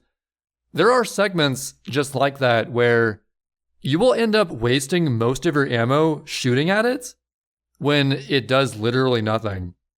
Because you don't know, it's like, is this a segment where I just survive for a duration or get through a section? Or am I actually fighting right now? Because in the Krauser segment at the end, you do end up killing him. But leading up to it, I thought that I was supposed to be fighting him. Mm-hmm. But it turns out you're just shooting him to like stun him, then move on, and you're sort of like going through a level. Yeah. But I wasted the majority of my ammo attacking Krauser when it wasn't like, oh, this is actually the boss fight now. Because I thought I was already fighting him, but like it doesn't really like tell you that, I guess. Is the Krauser fight the one you have to do the puzzle during the fight? It's the one where, yeah. Like you shoot him a little bit, then he like flashbangs and gets away. And then you push that little statue onto the thing. Oh, and you push the little statue on the thing. Yeah, you collect those two pieces of the thing. You get to the top. He transforms into some weird fucking mutant thing. And then he has wings. Yeah, and then at that point, you actually do fight him. But before that point, any damage done to him is pointless. True. But I thought because it was a blind playthrough, I don't know any better. Like, oh, I wasted like all my like butterfly magnum ammo on him early on. Mm-hmm. Not knowing it didn't do jack shit. Yeah. So, but then the second playthrough, I knew better. But like, I think they should communicate better when you can actually kill something versus you're just surviving and or getting through an area. True. So that was kind of annoying. But again, only a blind playthrough problem. And then some of the bosses were kind of meh. Is my other complaints, but it's like again, what are you gonna do, right? I mean. The harpoon thing was cool. I'll give you that. All right, most meh RE4 boss. Oof, the most meh. The most meh. I think the most jank. Are Are you gonna say the harpoon boss? I love the harpoon. No. I kind of like that one just because it's creative. Yeah. Even though I didn't really know what I was doing at first. I think the weirdest boss like out of place is it's like a caterpillar thing. It's like a giant slug monster in the like it's on the island. And the one where it chases you through like the 3 cages that fall down. It's like the labyrinth thing. That was yet another thing where at first I thought I was actually fighting him. But then it turns out you're just getting through those cages and then it's an actual fight. And then it's a fight, yeah. So in my first playthrough, I wasted so much ammo thinking I'm already fighting him when it's like, oh, nope, he has infinite health. You're just surviving. So I feel like that one's pretty clear. Well, yeah, then again, maybe I was just stupid. But it's like... I feel like that one is pretty clear. Yeah. That was me being dumb. Maybe. But yeah, I just wish it was more clear on that. I think the most meh boss... I'm trying to think of mine. Because I think that one's most out of place, but I liked that boss. The evil Spanish Napoleon boss was kind of lame. Because you just shoot his eyeball, and then whenever you miss, he's like, ooh, that tickles. That's kind of funny. And then, I don't know, he has like all these funny lines like, I'll make you suffer just like Ashley. Then you just like shoot the eye, then it opens up, and then you just shoot him. And at first, I was struggling a little bit because I was like, man, how much health does this guy have? But then I actually used my like broken butterfly ammo and killed him like almost instantly. Yeah. Because it was like so powerful. But I think I don't know if it was the most meh. I don't know. I wasn't a fan of Krauser. I thought Krauser as a character was just kind of lame to me. Yeah. He's like, I'm this generic military guy, and I'm bad, and I'm now a mutant, I guess. I don't know. That's what I'm thinking too. That's what I like. I think the Krauser fight is just kind of like meh. And just like going through the actual segments pre-fight, where you're just sort of going through getting the 2 pieces, it's very jank because sometimes there's a quick time event you gotta do. Sometimes he just like straight up stabs you almost unavoidably. Nice. It just feels kind of cheap, but yeah. It's like, now he just stabbed me. Where was the quick time event? I couldn't avoid that. I can't remember his name, but the giant near the start of the game, El Gigante. Yeah, or not the giant, but like the giant guy. Oh, the big ass dude who like keeps choking you. Yeah, and then it's like the cabin fight. I thought that was kind of a cool boss fight. You like that boss fight? Yeah, because you have to figure out because like the first phase you're shooting at like his giant spine thing. Yeah. Then the second phase, when he's like jumping around from ledge to ledge, you shoot his 2 little arms, he drops down, then you get him. Oh, sure, yeah. So it like mixes up which limbs you shoot at, which is kind of cool. You can juke him by like climbing the ladder, then dropping down again. He was kind of tough at first. Once I figured out like a good method, it was not too bad though.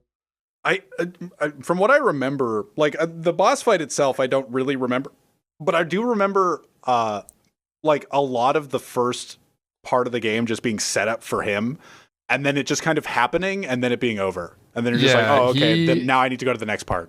He seems very threatening, and he just keeps whipping your ass in all the cutscenes. Yeah, and then it's like, okay, I'm gonna like you explode this barrel on him. He's like, hasta luego. Yeah. And then he's like, oh, fuck, he's this giant-ass dude now. And then you just kind of kill him, then you move on. Yeah. Yeah, I hate when they do that, like well, I can't remember what the term is, but it's just like, oh, when the cutscene, they're so much stronger in the cutscene than they are in the actual game. Yeah, where I thought it was weird how that guy actually spares you, like he could have killed you. But just because you already had the infection in you, he's like, you are one of us. I will spare you, but if you step out of line, I will kill you. But it's like, what do you expect him to do? Just not step out of line? Like what? That seems kind of weird to me. Is that like when he wakes up? Like when he meets I think Lewis? It was shortly after you're tied up with Lewis. Yeah. Yeah. Yeah. It's like, dude, you could have just killed him, but I mean, sure, he has plot armor. Yeah, he has plot armor. But I hate when that happens in games where it's just like, oh, this guy can like is so strong or whatever, and then when you're playing the actual game, it's like, oh, now it's just like he's just an enemy now, and because we can't justify him being that strong. So, suddenly, when he mutates into this like even crazier thing, he's weaker now. Yeah, because that makes sense. I think one of the biggest, one of the games that really does that weirdly is Uncharted 2. Like in a cutscene, was it he gets shot or his friend gets shot? I think Nathan Drake gets shot in a cutscene, and you're just like, oh, now I'm in pain. But like the entire game, you're getting shot. Yeah. The entire game. Then suddenly in a cutscene, one bullet's like, oh fuck, I'm almost dead. Oh no, and you're just like, bro, I can shrug this off. Like, what are you doing? That is really dumb. I can't remember what the term is. I know there's a term to like. I can't remember. I can think of the opposite in cutscene immunity, but this is like cutscene weakness or something. Exactly. There is, I forget the term for that as well. But I know what you mean. There's some term. I just can't remember what it is. But yeah, RE4. I'm glad you had a good time. Yeah, and I'm excited to do my hard playthrough. I'm trying to see if I had any other notes I didn't get to. Oh yeah, the puzzles, like it has puzzles in it. They're all pretty easy. Yeah, they just kind of exist to be like, ooh, look at this little thing. You can like spin these little colors and line up the colors, and it makes a symbol. Ooh. Were you scared of the dogs? Okay, I will say, actually, to finish my puzzle point, sure. only one puzzle tripped me up, and it was the stupid 8-piece square puzzle. Because like it's like, you know, like the 15-piece puzzle where you like move squares around and like try to make like 1 through 15. Except this was like an image of something. Sure. It's like a slide puzzle? Yeah, slide puzzle. There we go. I can't think of the name. Okay. But yeah, like in Wind Waker. Yeah, like in the Wind Waker. I cannot for the life of me like figure out like the system for those. Okay. But actually in my second playthrough I realized by just like fucking around, if you just move like the outer squares in a circle, it eventually solves it. Okay, sure. So knowing that, all the puzzles are kind of a joke, but I mean it's fine. Yeah. So the dogs. Yeah, the dogs. Yeah. I had higher expectations for how scary it would be because of a Gus and Eddie podcast. Okay. I used to listen to the Gus and Eddie podcast with Gus Johnson and Eddie Burback. And I remember distinctly Gus mentioning how terrifying the hedge maze part was. Mm-hmm. Yeah. And he's like, dude, I've played this game so many times, and this section always scares the crap out of me. And so when I got to the hedge maze, I'm like, oh shit, it's this part. Oh fuck, here we go. It does loop. Like when you show up to the hedge maze, you're just like, fuck, I have to go in there. Yeah, there is definitely like that dreadful feeling of like, I'm going to be in the middle of that. There's no easy way to get out. Okay, Here we go. And it seems creepy. Like you look down on it and it's just like this tall hedge maze and you're just like, I have to go down there to like to find this piece of like whatever chicken. You gotta find like 2 pieces of a, by the way, why not just have like 2 pieces of like a normal key? Why is it 2 pieces of like a circle that goes into a door? It's kind of weird. Because they want it like it's a big emblem. Yeah, it's like, oh, I gotta find this slate chicken or whatever. It's like, I don't know. But yeah, so like, and it doesn't help whenever they introduce a new area that like creepy ambient noise plays. Yeah. So yeah, going into it, I was definitely spooked. I was shooketh seeing that. Mm-hmm. And so I go in there, but to be honest, because I was like already so anticipating like the scary stuff, I got through that section with not too much trouble, to be honest. Sure, yeah. And there was only one section in particular. Immediately after you get the second piece of that emblem, you start walking back, and then suddenly 3 dogs jump out on top of you all at once. It's like, oh fuck. And that was kind of a cheap shot again. Yeah. But other than that, I got through because I think the route which you go through the hedge maze makes a big difference. Sure. Because there's 2 different sections of it where there's like multiple dogs just like caged up that when you get close enough to it, they like break out and start charging you. Mm-hmm. But I got up on top of this thing to where I could see like 3 dogs in a cage. And I could just like take them out from there. Oh. So I think had I gone through a different way and gotten jumped by them, I would have had a vastly different experience. Maybe. I think the way I navigated it just happened to work out really well. Sure. But yeah, it was definitely spooky, but didn't quite live up to my expectations. A little bit disappointed. I think there were other parts that were a bit scarier and definitely more difficult. There were a handful of kind of difficult parts depending on how much ammo I had left. Yeah, my second playthrough went a lot more smoothly. Had some trouble with stuff I didn't have trouble with the first time because I think I must have gotten like some beginner's luck the first time. Mm-hmm. And I think I had like only 10 or so deaths my second playthrough. Did much better, obviously. That makes sense. But yeah, I think with my preparedness in those 2 playthroughs, I'm ready to get into professional mode and see how that goes. So yeah. Do you remember, do the enemies have more health? Or like I'm assuming you just like die more easily? I do not remember. Okay, I guess I'll just... Someone in my channel will probably tell me. So. Yeah, they'll eventually just like, oh, you know what the difference is? I'll start doing it. I'll have like some guy I've never seen before who's like the Resident Evil Lord. He's like, let me know every little detail. I'm like, oh, okay, thank you. Hey, do you want a hint? Yo, you know, you can like flashbang those guys, and then I'm like, oh, thank you. And then kick them. Actually, yeah, one thing I learned in my second playthrough as well, a flashbang actually instantly kills the like the Plagos tentacle head guys. Oh, really? Yeah, like when like they sprout tentacles, the flashbang would just instantly kill them. Oh. Which I found out by accident. I was like, I just want to stun them, but like, oh, they just died. Cool. All right. And then so did you just like stock up on flash grenades or whatever? Well, see, the thing is, and I think it's perfect for like the balance of the game. You actually cannot purchase ammo or like grenades and stuff. Oh yeah. Which I think if you could do that, it'd make it way too easy. Because you could just like load up on whatever the fuck you want, then just like go to town. Mm-hmm. But the fact that ammo has scarcity just creates the perfect balance of like resource management that's really fun to do. Okay.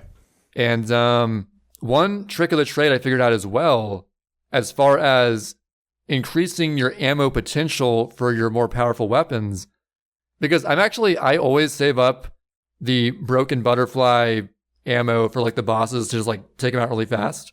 Mm-hmm. And the ammo, you don't come by Magnum ammo very often though. It's like the most valuable ammo. So actually what you can do is intentionally not reload and like get it down to 0 ammo left. Mm-hmm. And then when you upgrade your capacity from like 9 to 11, you get a free 11 bullets. Nice. So a little trick of the trade right there. So I know some tricks from my 2 playthroughs. I think I'm set to go. So now this is what you finish RE4. Yep. It's the first step towards when are you going to play Dead Space? When are you going to play Dead Space? Should I add this to my bucket list? Dude, Dead Space is so, like, okay. All right. Is it on PC? So, it is on PC. They're doing the remake. I just looked it up so that I could ask this question. The remake comes out next fall. Ooh. They're aiming for August 6th, apparently. This is my update for me and for you guys, obviously, as well. And you're definitely going to play it because you're a fan? I fucking loved, like, you know how I put Resident Evil 4 at 8th on my list, and I forgot that I had put it there. I knew I talked about it to some extent. I just didn't know how much I did. I forgot it was on your list at all. Yeah, well, it was probably on your bucket list to some extent because, like, we talked about it during the top 10. I have like a list of like 20 random games and shows and movies to get around to. And yeah, Dead Space is like, the only reason I thought about Dead Space is because you said, oh, because of the ammo scarcity or whatever, RE4 is, you can actually buy ammo in Dead Space, which is good. Mm-hmm. I don't know. It's but like the money is scarce enough that it's fine. The money system makes so much sense in that game. Like, I don't remember what like you're just collecting gold in RE4, right? It's called like I forget. It's something with a P, but there are gold bars as well. It's not Florins. No, it's not. It's not Assassin's Creed. No, it's not Assassin's Creed Brotherhood. Yeah, you just have credits in Dead Space, and you can sell. The cool thing about Dead Space is that you can kind of not play the system, but like the money system is really satisfying. Where it's just like if you play well enough and you pick up like a massive med kit and not use it ever, you can sell it back to a store and get the money for it. See, that's if also you're a confident thing enough with your playing. Eventually, you max out your like health capacity from yellow herbs. Yeah, and then yellow herbs become useless, and you can just sell them. So yeah, same way there.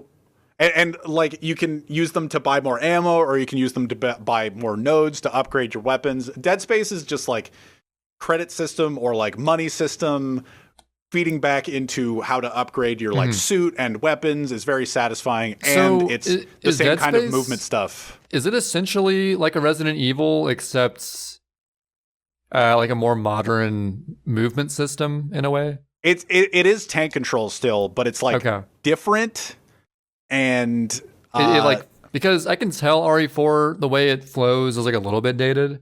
Yeah, but I think it's still like I had fun controlling it. It's a more Dead Space is a more modern version of it for sure. Right, but it's like similar gameplay wise. It's similar gameplay wise, but there's so did you take advantage of kicking every so often? Oh, all the time, dude. You like I would always just you kick them, like headshot, kick, and then like swipe them with a knife over and over again. So the thing about Dead Space is you don't have to like wait for the prompt for the kick. Okay. You can just kind of you can just kick whenever. Yeah, you can stomp or kick or like hit. It's not a roundhouse kick that Leon does. Dude, the kick never gets old. It's so funny. It's just this whole cutscene dedicated to this kick. Like the roundhouse kick is so good. Dead Space has this stomp that you can do, and like everything just feels like it has more impact. Like when you stomp, you are stomping, and you can like punch as well, but it's more just. And you have these more futuristic abilities like kinesis or like slow down time and stuff. But it's cool, or stasis, not slow down time. But yeah, and it's the way that you use everything in the environment. It's just like a more updated. So I'm excited for you to eventually play. And it's more. It does the same kind of thing with RE4, where it's just like it's actiony, but it's also horror-y. Yeah, like it also tries to be a horror game. It mixes it very well. And like Dead Space 1 and 2, I've never played 3, but I know to not recommend 3. Was 3 not very good? It was the same kind of thing. You know how we were talking to Rutiro last week and we were talking about Sims 3? Yep. And it's just like, oh, the microtransactions and stuff. They did the same kind of thing with Dead Space 3. And really? They had microtransactions in that game? They did. It was a $60 game with microtransactions. And wait, how old? That was way ahead of its time. Jesus. 2013? 2012? Something like that? Wait, RE3? Dead Space 3. Did I say RE3? Oh, you said Resident Evil 3. No, I meant. So I was thinking, like, wait, how is this game before the GameCube? if I said RE3, I wait. misspoke. Actually, I don't know what you said. Maybe I interpreted you wrong. DS3. I don't know. Oh, dude, if I'm wrong, I'm gonna be so embarrassed. Whatever. But yeah, they put in the $60 game for Dead Space 3. Okay. Which is sad because the first two games are so good. Like the lore is so good and all that. But yeah, I'm excited to hear if you eventually play. So do you think I should just play like the first one? Or wait, no, you said is the remake 1 and 2? Or just 1? No, I think it's just 1. Okay. I may just wait till that comes out, maybe? Because it's so soon anyway? I think that might be a good way to go. Because I don't think there isn't really a great way to play it on PC. I know the ports are just kind of meh. Okay. But they could be okay. I don't really know. But I did play them on the Xbox 360 back in the day. Maybe while I'm in like this kick of the horror action-y stuff, maybe like I should, because it's going to be a lot cheaper as well. Oh yeah, it's like what's funny is that I bought it. I don't know what year this is. Fight Night Round 5 was new. I don't know what year that is. Hold on, what year is that? Fight Night Round 5.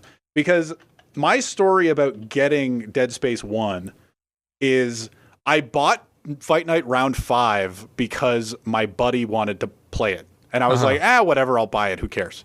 And he bought for cheap Dead Space 1 at $10. Bought it for $10. And it was like, it was from 2009. It was released in 2011. So this was, at this point, Dead Space was a year and a half old. And it was $10 on the like bargain bin at GameStop.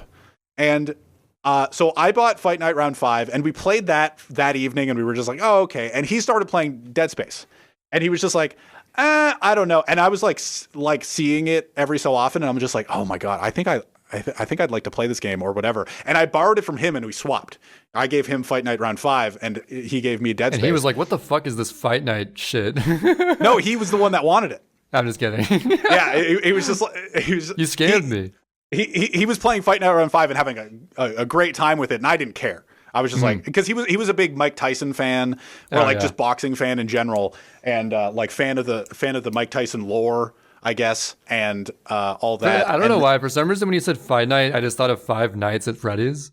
No. And I was like, oh, it's some dog shit. No, it's a boxing game. Okay. And he wanted to play like the story mode and everything. It was like the NBA 2K version of boxing.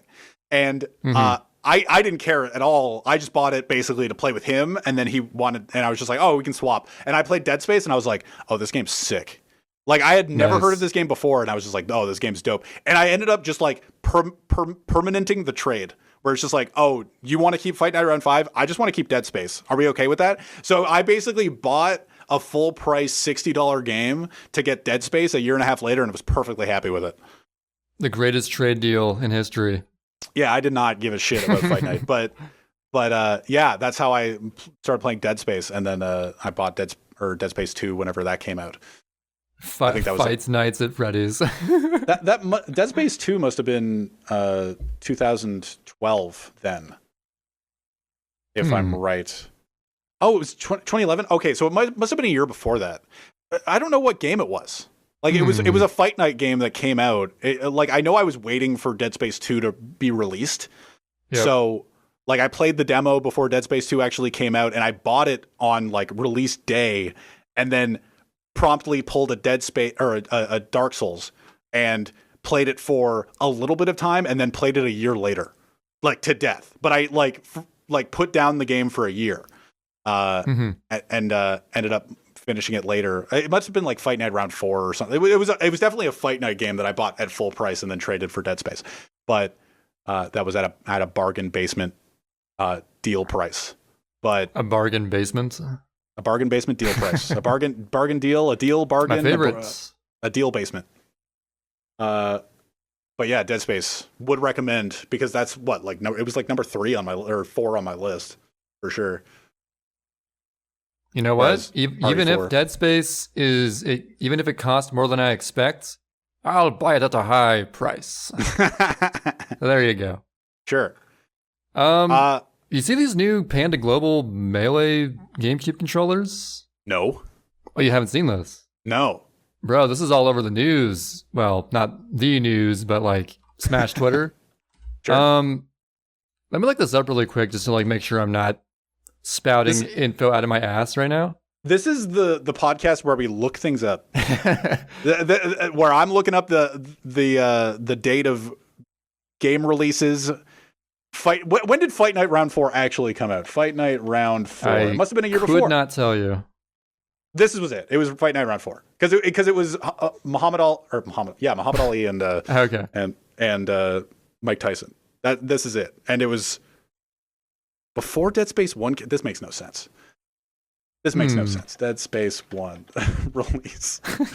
We got to get the exact dates. Oh, it was 2008. All right, so I had my years wrong. Oh wow, so, that's ages ago. So it was in 2009 that I got Fight Night Round 4 and had this, because Dead Space was just this, like, it was a year-old game. It was $10 in the bargain bin, and then I was waiting for, I guess, a year and a half until Dead Space 2 came out. Everything makes sense now in my brain. We look up the dates. Trey's looking up the Panda Global thing. I can link you those to like prove I'm not making this up.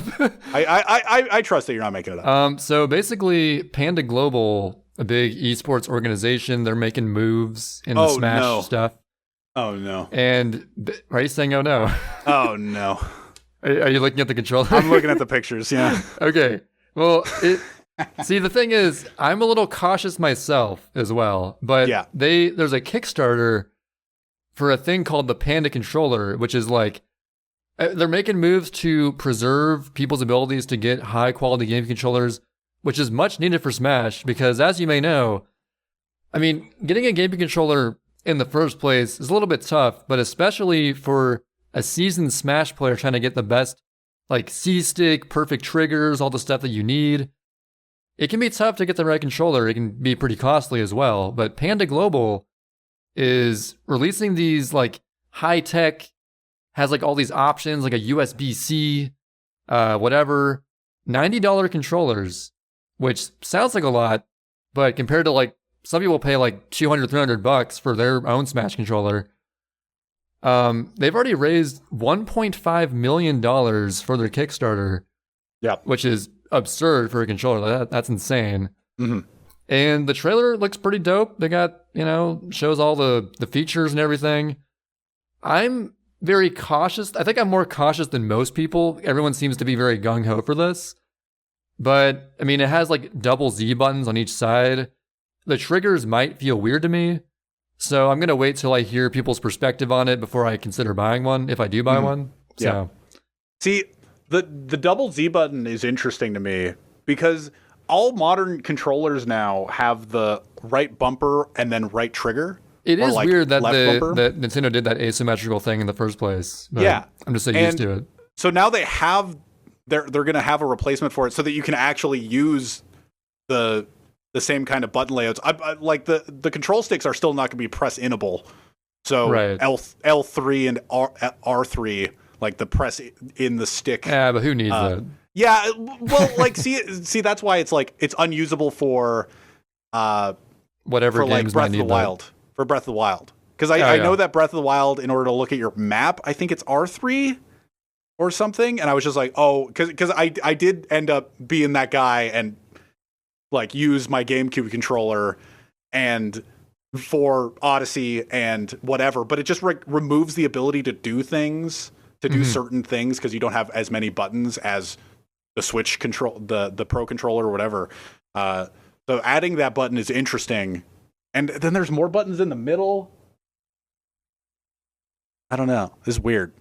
Yeah, I mean, it's mainly just for Smash, but you can use it for any GameCube game you want. Or you can use it I could use it for Rocket League. Or yeah, any game that doesn't need a press-inable stick. There you go.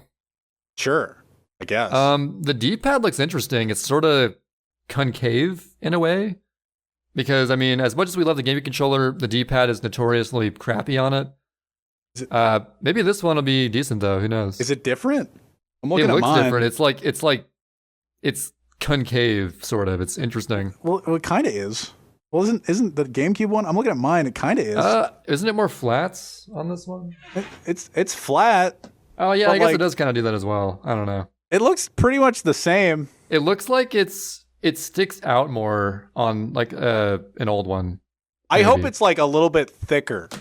Yeah, see, GameCube controller D-pad, it's not... I only use it for doing tricks in SSX games. Yeah. It's not very viable for like 2D platformers and stuff. I use it for shine scrolling in Sunshine. See, if I were a tryhard, I would do my patented method of like C-stick and then D-pad a frame later, so you never mistime it, but I don't even bother with that. You mean control stick? Or yeah, control stick and then D-pad a frame later. And D-pad... Have you even ever done that? No, but I just like theorize like, oh, you could do this if you're a super tryhard. I just do the D-pad. I'm chilling. I just do C-stick. I don't give a fuck. Yeah, we'll see if this turns out. They have like two different shells. There's a Pro shell and a GC shell. A Pro shell. Yeah, I don't know. I guess it's Switch just like a Pro different controller shell. It's like a different form factor. Maybe Pro controller. Yeah, maybe something like that. Actually, yeah, I think that is what it is. Yeah, good call. They're hitting all of their goals. Yeah, they're fucking loaded. they haven't hit audio expansion pack. Hear game audio through headphones in your controller. They're gonna make it into a Xbox 360 controller. Jesus. With the microphone. Oh, remember the Xbox 360 controllers and you plug in the microphone and put it in your ear and it sucked? See, my brother used that a lot. I didn't really use that at all. But my bro was all over that. Oh, it was terrible. And then so bad. If they get $2.25 million, they're going to partner with community modders to offer pre-notched gates, tactile switch button options, and trigger mods in our online accessory store. They're hitting so many goals. Their goal was 127,000 Canadian dollars. And now it's at almost this just goes to show that there's a lot of demand for just easily accessible, high-quality GC controllers. Sure. And Nintendo is not really offering that so much, so here we go. Dude, imagine if you bought just so many like JP White controllers 6 years ago. If you invested in JP Whites in like 2015, you'd be loaded now. It'd be insane. Because I remember getting a JP White when it was like $30. Yeah. Brand spanking new. And I didn't buy 2. For some reason, I bought 2 SNES controllers for the Switch. I don't know why. I have one of them. You were hoping to do it for Tetris 99. I wanted to use it, but they didn't have a button layout that worked for Tetris 99 until like months later. And then I was like, but they have it now. They have it now. They actually updated the game, which is hype. Good job, Tetris 99. A little bit late. Couldn't use the SNES controller, the SNES controllers I bought for Switch until like months later. Until now you're bored of it? Until I was way better at using the Joy-Cons than I could ever hope to be, like transitioning over to the SNES controllers. Mm-hmm. So, this past week, Trey, we watched the Game Awards. Oh, yes, the Game Awards. You half watched the Game Awards. Yeah. So I was actually grinding King Boo while watching it. Yeah, I was. And I was in Trey's call, just kind of, on Trey's stream in a call with Trey, talking to him about what was going on. Because the past few years, we have been just kind of like, when the Game Awards happen, we have done calls. And we just kind of sit and talk about them. See, I started streaming not even knowing it was going to be that day. Yeah. Because I was just sitting there like, Thursday night? Like, why Thursday of all days? Yeah. That just seems like a weird day to do it. I luckily just woke up an hour before it happened. And I was just like, oh, dope. And everybody in your chat was just like, oh, did you know? And I'm like, sure, I totally knew. I don't know. And so we jumped into a call, and I was just like watching the stuff every so often, saying every game is like Diablo and Destiny 2-y. This game's very Destiny 2-y. Hey, you know what? One of them was a DLC for Destiny 2. So, ooh, yeah, you were right eventually. Hashtag not wrong. The game is either Destiny 2-y or Banjo 2-y, but there's no in between.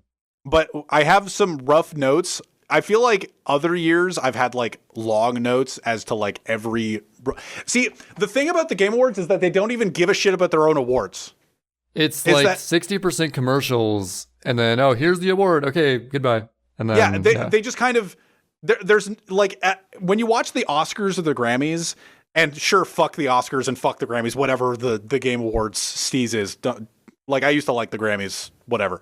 But the thing that the Grammys do well is when they're going into an ad break, and the Game Awards would like to make you think that there aren't ad breaks. The whole thing is an ad break. Yeah. Like, it's an advertisement for every single game. But when they go into ad breaks on the Oscars or whatever, they go like, oh, coming up is blah, blah, blah. And then the award for best new artist or whatever. Like, they'll like have some preamble to it. Game Awards just kind of goes, okay, here's a new trailer. Oh, here's a new trailer. Oh, here's Reggie. Oh, here's a new trailer. Here's a new trailer. Oh, here's an award.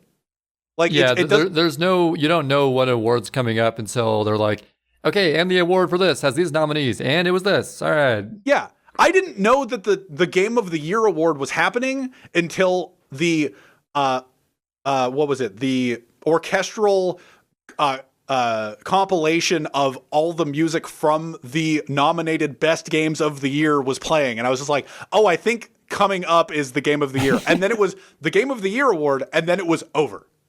Yep. And that was it. It wasn't. And I mean, I was happy for the guy who won it. He seemed really excited. He was the guy that a few years ago said that fuck the Oscars. Really? He was that guy. And he released a game. What was it? It Takes Two. It Takes Two won this year, but he won. He released the game. What was it? It was two guys getting out of prison. I can't remember. It had something about two in it as well. I can't remember what the play on words was. 2-y. Yeah, it was Destiny 2-y. But he did release that. So, like, I don't have a list of all of the awards because, frankly, I don't really know who won anything. To be completely honest, I was only half paying attention. I mean, unlike previous years, we were a little more focused on it. But I think it's mostly about the trailers nowadays. Well, it's just like world premiere after world premiere after world premiere. And then they showed another Elden Ring trailer. I'm hyped for that. And then I just like note things that are interesting to me. Like, so let's talk Cuphead. Yeah, so we had an over-under on when the DLC was going to come out. And I was like, oh, dude, DLC for a game that's like, what, 4 years old? It's coming out next week. Yeah, it has to be soon, right? And then someone's like, oh, probably February or like January. That was me. I was saying, I was like, you know what? I'll take February. That's whatever. So basically, like a not conservative, like a liberal estimate. Yeah. So like basically the over-under was January, and I took later, and Trey took earlier. And I was like, oh, you know what? Trey might win. That's a really good point. Like, why would you announce DLC this soon? Or like for a game, the game is so old now. And then it's just like, oh, June. And it's just like, what? Dude, and I was like, this must be like the biggest DLC for an indie game ever if you gotta like announce it that far ahead. And that's like, crazy. and I understand Cuphead is this like huge deal or whatever, but I was just arguing that if it's like, because apparently it's this DLC island, like it's supposed to be probably big, I assume. Yeah, I like mean, a big DLC to some extent. The further ahead you announce something, the bigger it usually is. But like, it seems like, I don't know, hopefully it's a really important and big DLC, but I would much prefer them release a second game and then, what was the meme in the chat? Somebody referenced the Trihex. Oh, yeah. See, the reason why you never want to make a sequel to your game is because if you only keep adding to the same first game, then you can't fault it. It's the first of its kind. You know, it's really old. You really can't give it any flack. So. Yeah, but as soon as you make a sequel, the sequel's going to be like, well, it has all these gimmicks and Flood's a gimmick, and yeah. So, but they should have never made Sunshine. Is what we're saying. I wanted because I've never played Cuphead because I've always been like, oh, it's still $30. Neither have I. Honestly, I'm not crazy about that old school art style like some people are. Yeah. But like I get the appeal for sure. Like it's different. I kind of want to watch the what is it? Jonathan what's his name? Anderson? Oh, yeah, Joseph Anderson. Joseph Anderson. Yeah. Joseph Anderson. Oh yeah, video on it. I was mentioning like he had like that really funny satire video about Cuphead. We talked about it way ago on the podcast, but I can't. Yeah, I was like summarizing it where he was just like pretending. He's like, yeah, I did a whole playthrough and it was really intense and it took like 8 hours. But you slowly realize he was just talking about like the tutorial the whole time. Yeah. And he's like, I spent an hour on this part trying to like, because the jump height is random and you just got to watch it yourself. Yeah, I should watch it. But yeah, so that was, that eventually just became the fact that the Cuphead DLC was like, oh, it's coming out in June. It's just like everything that came out before Cuphead DLC was, oh, it's coming out before the Cuphead DLC, and then it's just like, oh, it's coming out after the, like that was just our mark, just like, oh, pre-Cuphead DLC and post-Cuphead DLC. Because I know there was something that's coming out in February. I can't remember what exactly it was, but I have a list of games we have to add to our list. To eventually play, like Control, even though we've never played Control. We both have Control. We just never got around to it. Yeah, it was nominated for Game of the Year 2 years ago. Yep. So and we still haven't played it. But in the pre-show, Have a Nice Death looks dope. Oh yeah. Yeah, it was the Hollow Knight, but looks sick. Oh yeah, it was like Hollow Knight 2.0. That's right. Yeah, it looked really cute, but I still got to play Hollow Knight. I have that on my list already. Wait, are you saying it's a Hollow Knight? I don't know. What's wrong with Hollow Knight? the most boss fight in RE4 is Hollow Knight. The most. See, you're just like, dude, this Hollow Knight lookalike looks so sick. Hollow Knight though, But the Hollow Knight lookalike, damn, that's gonna be sick, yo. Whoa, dude, this Hollow Knight lookalike, Have a Nice Death, dope. But as long as I'm not playing Hollow Knight itself, it's gonna be dope. And then the indie game called Kena Bridge of Spirits won some like indie game of the year. It did something.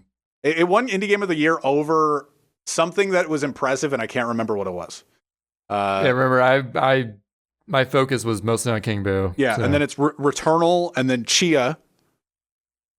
Not Chia Pets. Not Chia with a T. Chia with a T. Chia with a T, yeah. And then you can turn into lanterns, oil lanterns, and it's Breath of the Wild, but you can do sick flips. Oh yeah, it was the Breath of the Wild looking game. See, yeah, it was the Breath of the Wild looking game. Any game with like a cel-shaded art style and a paraglider is automatically Breath of the Wild.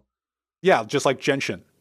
They said Genshin Impact. They said Genshin, and everybody took hold of that. And apparently it's GIF versus GIF all over again. And then Deathloop exists. I don't know what it is. I think it's a shooter. Oh, did Deathloop win something? Deathloop won something. Oh yeah.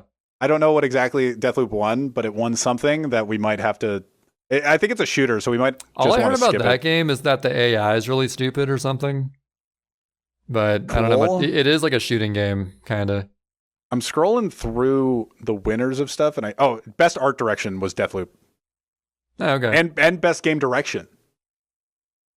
But then also Marvel's Guardians of the Galaxy won best narrative. So what wins anything, you know? But yeah, our quick notes of the Game Awards is that Among Us VR exists. Man, I got to get a VR headset just for that. Shit, man. Elden Ring also exists. I'm gonna be playing that in February. I don't think. So, dude, some trailers, like Elden Ring was fine. Like it didn't impact it's my. Weird. Elden Ring, it was a lot more cinematic than I expected for how close the release date is. Yeah. Because I mean, they've February. actually we've all, like, people have seen gameplay. People have been given, like, notable people online have been given some beta game version of it. So they've actually just, like, played the game. And then still the trailer was just like, oh, here's just, like, fully rendered thing. Like, okay, cool. Like, it looks cool, but yeah, it didn't affect any. Like, I don't know more. I don't know less. Yeah, I feel like I just have more questions now. I don't have any questions whatsoever. I know that some of the reveal trailers were so long and pointless that it made no sense. Like, oh yeah, so there was one I was like legit a quarter paying attention, where wasn't the same thing just happening over and over again? It was like we're talking about the giant guy. Yeah. They were like fighting this giant for like 5 minutes. It's like, is anything happening? It's like the giant was just kind of sleeping. They throw oil at him. They throw fire spears at him. Yeah, they just threw fire spears at this giant for like 5 minutes, and it's and like, then they just kind of why ran away, and then he was crawling after them. It's like, why is this taking so long? And it lasted minutes, and you're just like watching this thing. It's just like, obviously this is not gameplay, obviously. Yeah, and like if this was gameplay, my computer would die instantly. Yeah, that's exactly. It's just like, imagine two giants on screen. My computer would be dead. And I was like, imagine like rendering all those wrinkles. Like, it'd be over. It's game over, man. All I could think of is the like the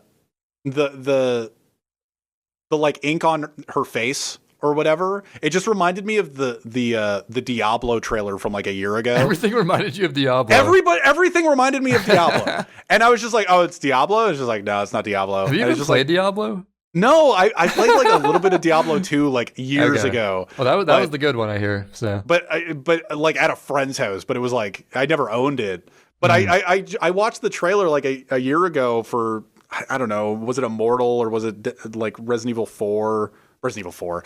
Diablo 4. Hey, Resident Evil 4 VR. It did win best VR AR game. I just like the idea of. Well, I guess that award is more so for just like a game best implemented into that space.